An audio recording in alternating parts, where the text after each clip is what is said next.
Hello lovely people, my name is Emma and today I'm bringing you a wrap up for all the books that I read in the second half of June. So I'm just going to go in chronological order in case I miss out some. Generally the second half of June was a really strong reading month where I read a lot of particularly amazing sci-fi and fantasy books, so that's what you can probably expect to come from this. I also didn't read any non-fiction, so if you're one of my major non-fiction viewers, potentially this wrap up isn't for you, but if not, feel free to stick around. The first book I finished is Strong Poison by Dorothy L. Sayers. This is an author who was writing in the golden age of crime around in the, I believe, 30s. Look at that, yes, in the 30s. And this is part of her series for the Lord Peter Wimsey mystery series. Think similar to Agatha Christie, but for me this one didn't really particularly resonate. I found that it was very, very dialogue and exposition heavy, and actually not a crazy amount happens. And the more interesting characters were definitely the side characters, and our main character, Lord Peter Wimsey, both does very little to advance the plot and is also not very interesting. So I probably won't be continuing with this series at all, but it was interesting to dive into a different author from the kind of golden age of crime to see what I do and don't like from that particular time period. The next book I read was so much stronger, and that was Kindred by Octavia Butler. Oh, sorry, Octavia E. Butler. She is a black author who is a very kind of iconic and prolific writer for the sci-fi genre around in the 60s and 70s, I believe she was primarily writing. This is one of her most well known, and this is a time travel style book where our main character, who is, it's contemporaneously written in the 70s, so she's in the 70s, but she gets dragged back in time to the time of kind of where slavery was very prevalent in America in the South, and she basically has to try and rescue one of her ancestors repeatedly. So her ancestor has the ability to pull her back whenever he thinks that his life is in jeopardy. But what makes some of that interesting and also creates a lot of conflict is that she her ancestor is actually a white man who is a slave owner, and it is about her heritage and her ancestry and how she tries to deal with the need to keep him alive but the desire to really not. Also, when she's pulled back in time, she can't go back home to her current time period unless she thinks her life is in danger genuinely, so it traps her in a time period which is very, very dangerous for a black woman, and it is all about discussions around what it was like to be a slave in that time and the kind of conflicts it creates within her as a modern woman.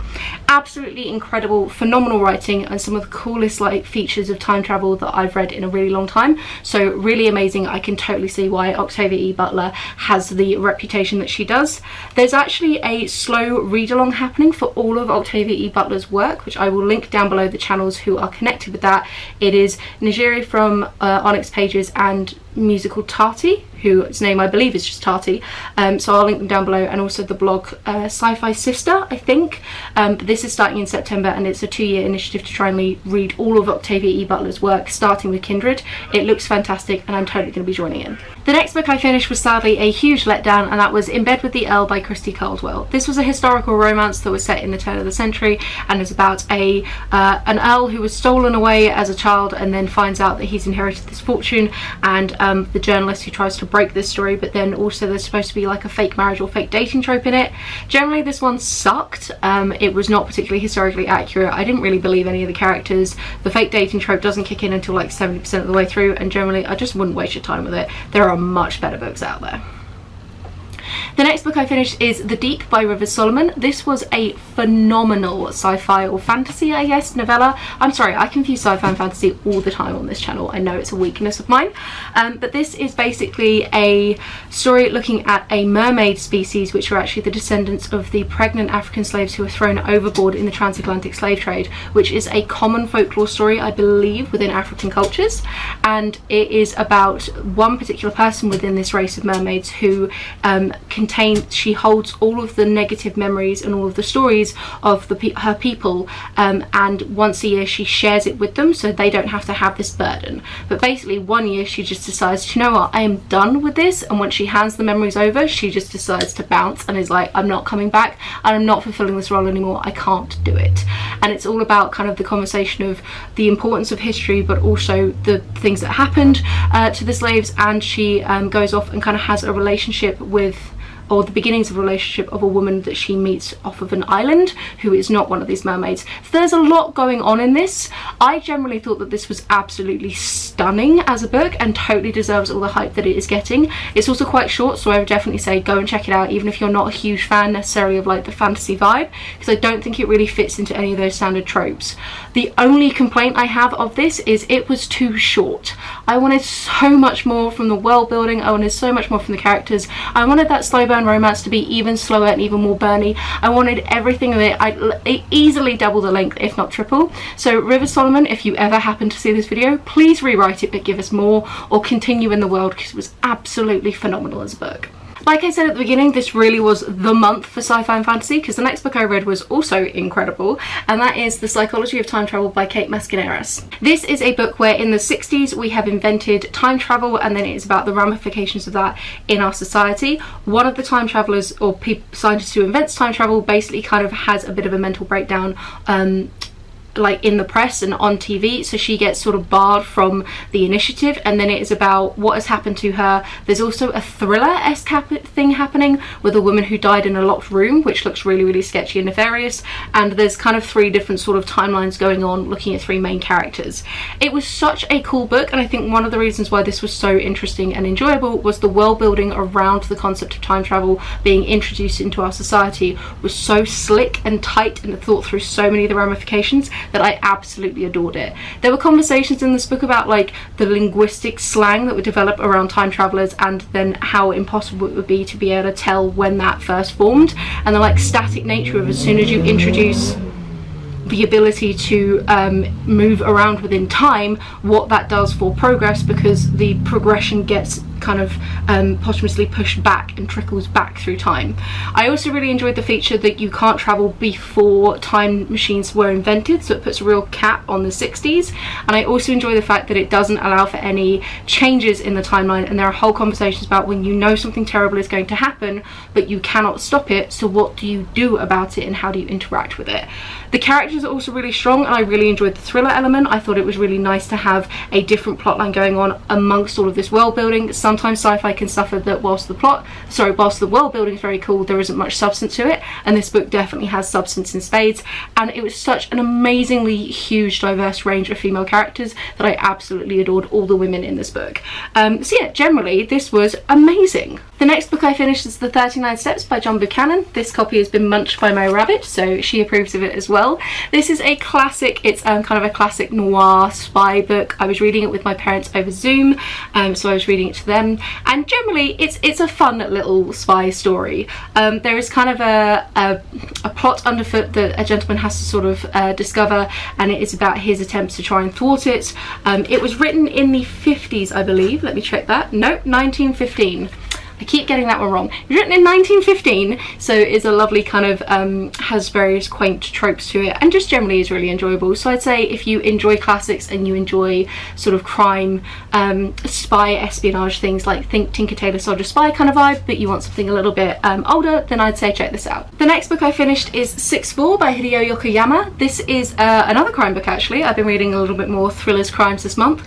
This is a Japanese translated thriller, kind of a crime noir-esque type book, and it was very intense, very slow because it's very, very long and has a lot of detail, but generally overall I think the good outweighed the bad. Basically there are 3 kind of major plot points happening. We have our main person in the police who is a head of media relations, and his daughter has gone missing. He's also trying to navigate an issue that he's having with the press about police censorship happening with how much information they give the press about cases.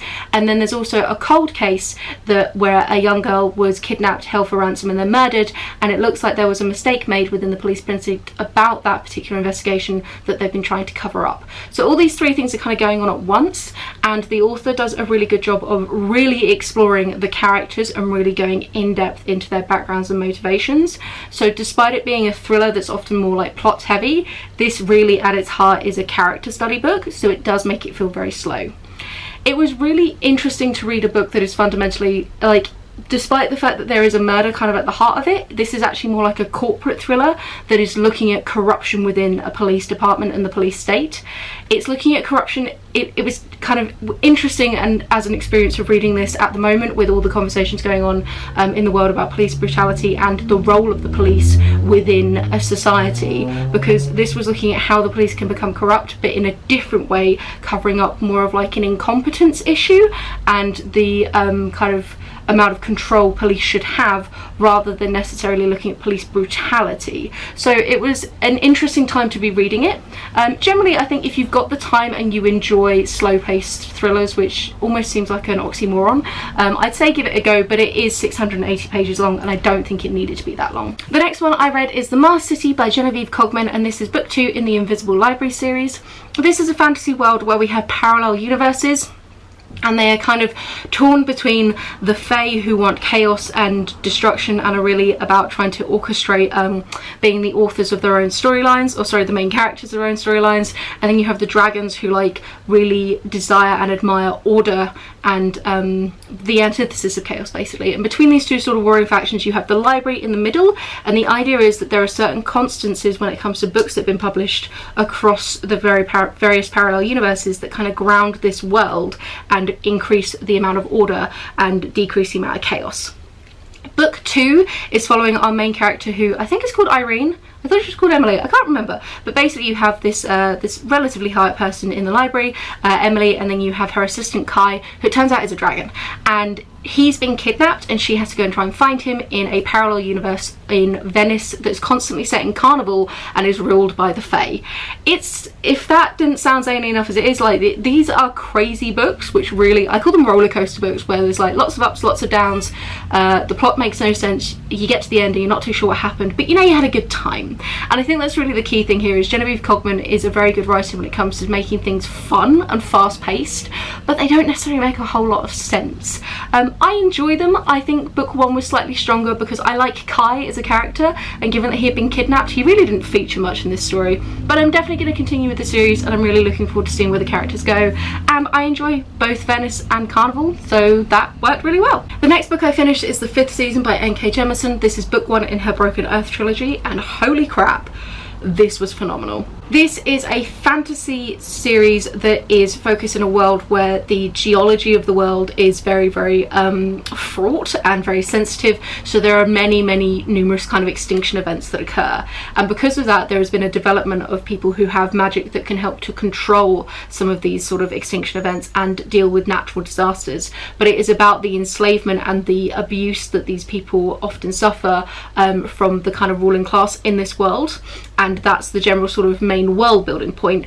This story itself follows 3 main women characters. We have one who you're reading it in second person, so it's all like you go and do this, you go and do that, and that is about her experiencing an extinction, like another extinction event, and also trying to track down her missing daughter, who has been kidnapped by her husband, and her husband murdered her son. All very complicated there. Then you have kind of a young magician who is being taken to a school to learn, and then you also have an older magician who is basically going off on a particular mission that she's been given with a kind of jaded member of her kind of class and her society. If that sounded really confusing, there's a lot going on in these books, and also there's the quite jarring writing style of having a third of it written in the second person. But I think if you're willing to give it a go, there is so much happening in this book that is so cool and so interesting that I would really recommend it. It was probably one of my favourite fantasies I've ever read of all time. Definitely one of my favourite books of this year, and I am so excited to continue on in the series. It's like a huge high priority book. I have them on order, they haven't arrived yet. There's being stock issues at the moment. N.K. Jemisin is a black author, and she's definitely looking at race and racial discussions within this book. Also, this is what gets classed as grimdark, I think, in fantasy, which, as the name suggests, means lots of grim and dark stuff happens. So there are some major trigger warnings for to be honest, kind of everything. I would say go and, like, if you do have any concerns about trigger warnings, go and just do some serious research on this book before picking it up, as well as a discussion about race, really like motherhood as is like at the heart of this book, and I thought that that was really, really interesting. I don't want to say a crazy amount more, but just I thought this was so cool, and I haven't even really fully begun to like unpack all my feelings about the different ways that this book is really cool and the different amazing things that N.K. Jemisin is doing with her world building. So there's like a lot here, and I'm so excited to see where the series goes. Totally check this one out. Okay, we're getting there. I only have like 3 books left to go. One of them is, oh, that's the wrong book. Let me try picking up the right one. That'd been very confusing for you. One of them is The Confessions of Frannie Langton by Sarah Collins. I listened to this on audiobook and I absolutely adored it in that format. I would really recommend that as a way of reading this book. This is a gothic historical thriller on a similar lines to things like the Laura Pucelles that I was reading towards the beginning of the year, and it is set in the Georgian era, so just before kind of the Victorian era in the UK and also Jamaica. Frannie Langton is a slave turned servant. I can't remember if she ever actually was officially a slave or if she was always a servant, but it is around the time of emancipation within Britain, specifically related to our colonies, and it is about her life in Jamaica, and then she gets taken to the UK, and about her life in the UK and kind of the role of a black servant within the UK. There are all sorts of conversations going on about race and the way that slavery was abolished in the UK, but then the sort of ways that it wasn't in terms of the role that they then kind of took on in as a servant. It also at its heart is a murder mystery, as a lot of these kind of historical thrillers are. The format to this is Frannie Langton is being accused of murdering her master and mistress, and it's about her telling her story whilst waiting for her trial, which is a real like classic kind of format to a lot of these historical thrillers that I deeply enjoy, because you do get this like posthumously looking back on the storyline thing going on. Also, what was really interesting about this book was there were a lot of discussions about the wave of science that came around the time when slavery was being abolished in the UK, that was really looking at trying to find scientific reasons for why blacks and whites were so different. I'm putting so many air quotes you can't even believe around all of this, and that was a really interesting part of this, and it's something, there was a lot of like bastardizing some of Darwin's ideas to try and make arguments for white supremacy, so there was all sorts of interesting stuff going on in there. Like I said, really good, really fascinating, such a fun example of this genre. The next book I read was book 1 of the Earthsea trilogy. This is the book I nearly held up instead of The Confessions of Frannie Langton. This is by Ursula K. Le Guin. And book 1 is A Wizard of Earthsea. This is actually the first 4 books in the Earthsea trilogy series, so I've only read book 1 of it, so I will be continuing. Ursula K. Le Guin is another kind of really classic sci-fi fantasy author, writing around a similar time, I believe. Let me check, because my knowledge of writing, yeah, around a similar time to Octavia E. Butler, but this one is really a kind of classic example of high fantasy. I was actually reading this alongside the 5th season, which was interesting as a reading experience, which I'll get to in a second. But basically, this is following our main character Ged, who goes off, finds out that he is a magician, he has kind of magical powers, and he goes off to a school to learn how to deal with them, and then he has kind of run-ins with sort of a big bad within the storyline. I can see why this book is still kind of listed in sort of the literary canon for fantasy, and you can totally see whilst reading it where both the influences of like what has come before in terms of Lord of the Rings, but also what it goes on to influence in terms of the idea of the boy wizard going off to a magic school, and the concept of magic schools in general being like a very firm trope, and the idea of the fantastical world that it's developing. You can see what it is sort of led to, but because it is a now kind of historical example of the literary canon, it reads quite quaint to a modern audience, and I feel like that was particularly exacerbated by the fact that I was reading the 5th season at the same time, which the 5th season is doing so many really cool, interesting things in the fantasy genre, playing around with the literal world building and the real like how does the geology of this world impact the society in general. So in comparison, this felt very sweet and basic, which is so unfair of it as a book, because obviously it is written at a very different time period and is riffing off of very different things, and N.K. Jemisin is building on a lot of what's come before, etc, etc, but as a reading experience it was really interesting. Also, Ursula K. Le Guin, for a female author, or sorry, for a woman author, has got some real issues with some kind of internalized misogyny within this, and the number of women characters was few and far between, and the number of like casual sexism was a little problematic at times to read, so just something to bear in mind going in. And then the final book that I finished that was technically on my July TBR, but I finished it a day early, so it's now being lumped into June, is Pulp by Talley. I was actually going to read this for Fuckathon, so whoops, my bad. But that's okay, something else. This is a YA contemporary romance, combined with it's got a dual timeline of a character also in the 50s, and basically our main two characters, it is a woman writing, or a teenager writing in the 50s, who was writing lesbian pulp fiction and sort of just discovering it and really grappling with her sexuality in a time when it was definitely not accepted. And then you also have our modern day character, who is a teenager but in modern day, who is discovering this author and trying to write about lesbian pulp fiction and the tropes of it for a school project, but then gets very obsessed with trying to find this author's identity and what happened to her, because she only wrote one book.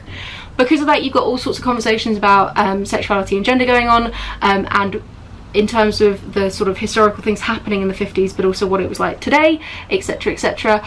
I generally really enjoyed this, but I definitely think that you can kind of tell that it's a YA, and what is often the case for me with the dual timeline is one was definitely more interesting than the other. I really liked the character in the 50s. I really liked learning about some of the things that were happening around there in terms of like MacArthurism and like the lavender threat and all that sort of side of things, and I just found the modern day stuff a little bit dull. I think that was compounded by the fact that, you know, this is a YA book aimed at teenagers, so there are a lot of discussions about being a teenager, university, future, etc, etc, that just no longer really resonate with me. Compounded even further by the fact that it's a book set in America, so the college system is very different to how it goes down in the UK, so that kind of kept pulling me out of the story as such. However, I did generally really enjoy it. I thought that all the historical stuff was really, really interesting, and the general discussions about first love and the role that your first love has in your life, I thought was a really lovely part of this. So in general, I had a good time, but I think that, you know, I'm not its target audience, because I'm not a young adult anymore. I'm an adult. So that's not a criticism of Talley. It's just an observation that if you're not a teenager coming to this, there are going to be sections of it that probably don't appeal.